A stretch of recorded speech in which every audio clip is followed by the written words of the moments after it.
తాకట్లో ఉన్న మీ బంగారాన్ని విడిపించి ఆ రోజు ఆన్లైన్ రేటుకి కొంటాం. Sharma gold company. తెలంగాణలోని ఇటీవలి కాలంలో రసాయన పరిశ్రమలో జరిగిన ప్రమాదాలు తీవ్ర ఆందోళన కలిగిస్తున్నాయి. ఈ ప్రమాదాలు ప్రధానంగా హైదరాబాద్, సంగారెడ్డి, మేడ్చల్, రంగారెడ్డి జిల్లాలోని జీడిమెట్ల, పాషమైలార, బొల్లార, పటాన్చెరు వంటి పారిశ్రామిక ప్రాంతాల్లో చోటు చేసుకుంటున్నాయి.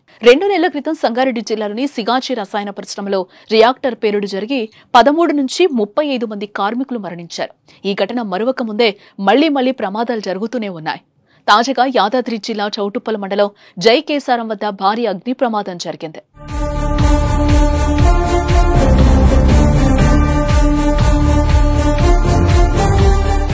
యాదాద్రి భువనగిరి జిల్లా చౌటుప్పల్ మండలం జై కేసారం గ్రామంలో ఉన్న ఎస్ఆర్ ల్యాబ్ కెమికల్ పరిశ్రమలో శనివారం రాత్రి భారీ అగ్ని ప్రమాదం చోటు చేసుకుంది.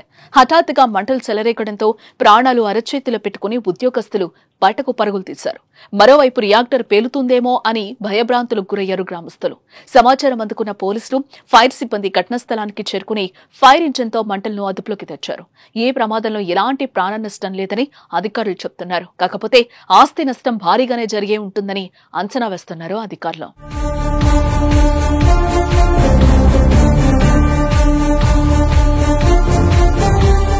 కెమికల్స్ కారణంగా మంటలు మరింత తీవ్ర రూపం దాల్చినట్టు అధికారులు అనుమానిస్తున్నారు.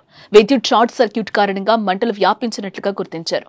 స్థానికులు ఆందోళన చెందుతూ ఉండగా పోలీసులు పరిశ్రమ వద్ద మోహరించి పరిసర ప్రాంతాల్లో భద్రతా చర్యలు చేపట్టారు. ఇదిలా ఉంటే ఇటీవల తరచూ రసాయన పరిశ్రమలు ప్రమాదాలు జనాలకు కంటి మీద కునుకు లేకుండా చేస్తున్నాయి. తెలంగాణ రాష్ట్ర వ్యాప్తంగా గత 5 ఏళ్లలో రాష్ట్రంలో 600 నుంచి 700కు పైగా పారిశ్రామిక ప్రమాదాలు సంభవించాయి. వీటిలో 500కు పైగా రసాయన మరియు ఔషధ పరిశ్రమల్లోనే జరిగాయి.